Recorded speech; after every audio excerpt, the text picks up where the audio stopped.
My channel. अस्सलामु अलैकुम। हमारा आज का बेबीज़ गर्ल्स नेम है फिरदौस। फिरदौस के इंग्लिश में स्पेल्स हैं FIRDAUS फिरदौस। इस नेम का मज़हब है इस्लाम और इस नेम का जिन्स है लड़की।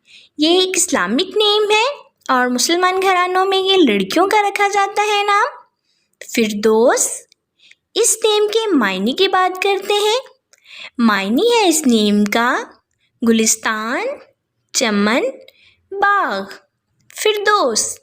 इसके हरूफ की बात करें तो उर्दू में इसके 5 हरूफ के साथ एक लफ्ज़ बनता है फिरदौस और इंग्लिश में इसके 6 वर्ड 1 लेटर फिरदौस।